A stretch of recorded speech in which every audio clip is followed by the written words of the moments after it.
Oh, hey, what's going on, everybody? It's Adrian from over here at Pipe Dream Hookah, and welcome to March of 2018. Few quick updates before we get into today's review. One, last week we did not have an episode of The Pipeline, and the reason for that is I've gotten some feedback from everybody, and I think it's probably about time to take The Pipeline out of beta and start to implement some of the ideas I had for it.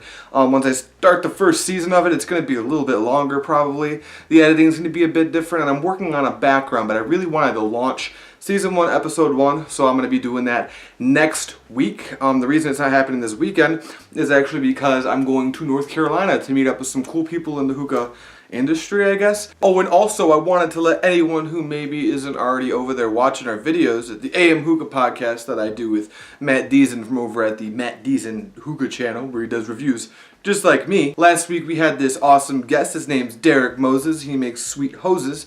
And we're giving one away in the podcast. And all the information is going to be in the description over at that episode of the podcast. I'm going to drop a link for that one too. But I don't want to keep this one grinding on too long. I've got a lot of editing to do. I've got a lot of videos that are getting ready to come down the pipeline. So let's go ahead and get in today's review. And that's actually going to be on the Ugly Hookah Grape flavor. Now, quick note about Ugly. Now, I think it's about maybe like a month ago at this point that you guys probably saw that I did an unboxing for a bunch of Ugly that Jim sent out. And I didn't do any of the reviews that I said I was going to do from that series.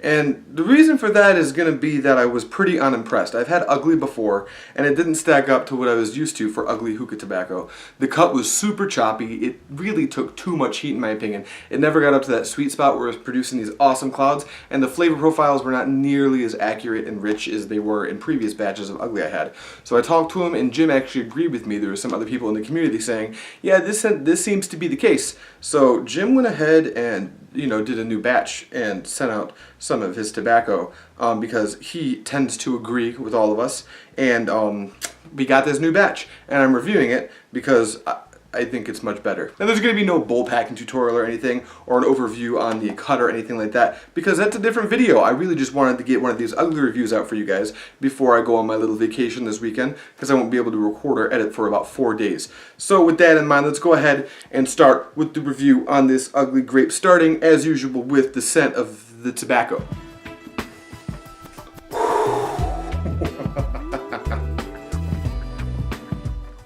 Alright, I'm really only getting my face so close for the sake of the video, so it looks like I'm actually smelling it, but you guys do not have smell-o-vision, so you guys can't smell what I'm smelling, but this is a potent scent. As soon as you crack this open, the entire room pretty much just smells like the Ugly Grape. Now, what does it smell like exactly? It smells like grapes. Not necessarily the most realistic grape scent, because I'm sure you've noticed that grapes don't have a super pungent scent, at least not the ones I get over here in Michigan. They're pretty watery, and with the skin on the grape, it's kind of hard to get that scent. What it does smell like to me is kind of a weird mix between, like, I want to say a red wine, but I don't drink very much red wine, and maybe a purple Jolly Rancher, if that makes any sense.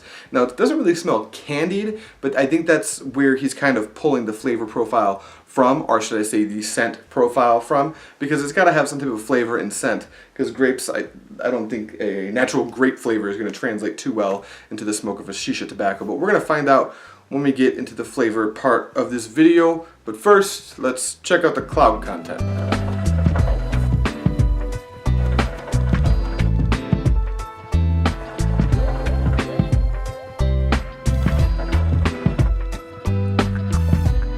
Okay, so these clouds are obviously going to be awesome. They're going to be really thick, nice, and dense. They're not going to be as large as some of the clouds that I've been able to pull out of Ugly. That's probably because I've been smoking this bowl a little bit too long. We're actually like at the 45-minute mark. These are actually flats. Normally I'd use cubes, but I went with 4 titanium flats today because of the size of the bowl I'm using. I'm using an OG Rook bowl, but this one has a pretty big spire, so there's not quite as much tobacco as I'd normally pack as far as Ugly goes. But yeah, provided you had a little bit more heat on there, the clouds would be pretty much the same thing you just saw, just a little bit bigger. But now we got to get on to the important stuff. Let's go ahead and check out the flavor profile on this Ugly Grape, and as usual on this channel, we're going to check out the flavor profile on both the inhale and the exhale, because I find that the flavor profiles on the inhale and the exhale tend to differ just a teeny little bit.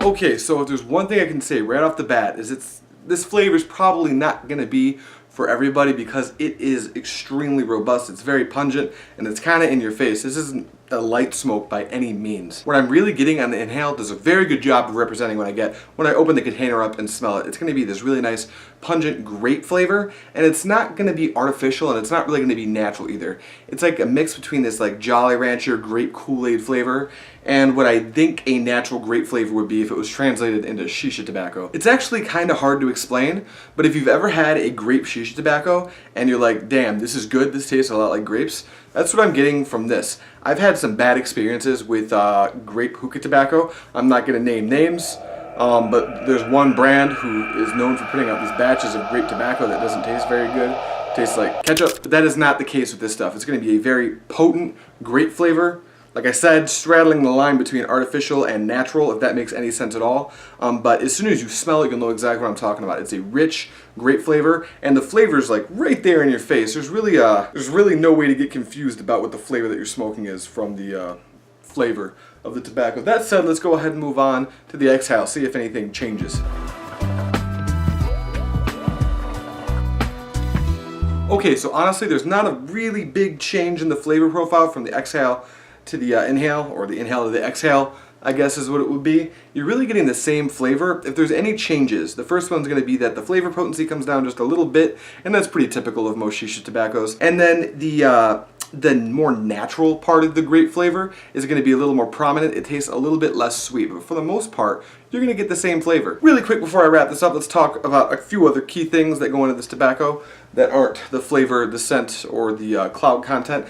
First of all, heat resistance. He seems to have nailed the heat resistance this time around. It takes a lot of heat, like Ugly should be able to, but it doesn't really have that thing that the last batch did, where like you put the heat on, it never get up to heat, you add that fourth cube, and all of a sudden, bam, it's burning.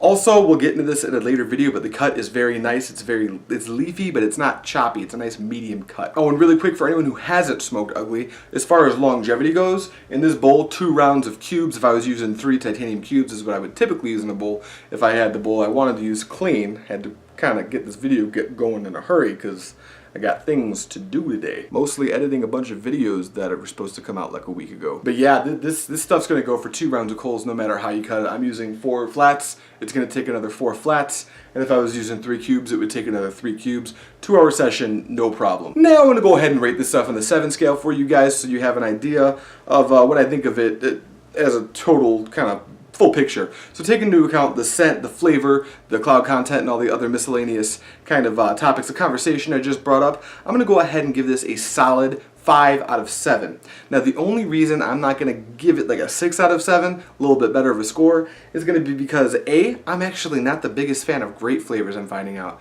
This is the best grape flavor I've personally ever had. I don't think a lot of people really nail the grape flavor. That's just a personal opinion of mine though.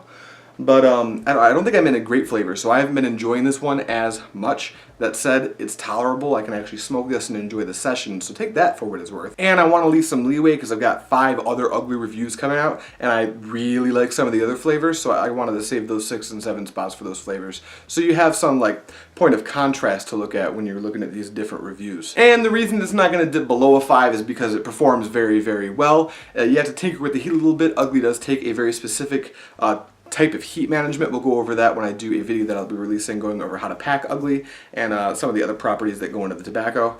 And obviously the sessions are great, you get good long time, and it's really easy to pack, so I can't let it dip below a 5 at all. If I was using the 10 scale, for instance, this would probably be like a 7.5, but we've avoided that for reasons I've gotten into in past videos. That's just gonna about cover it. Thank you guys so much for watching. I will see you next week if I have the time. Hopefully I'll have a video edited to go up this weekend while I'm out doing not work things. I hope you guys all have an outstanding weekend because I won't see you Friday. And as always, everybody, happy smoking.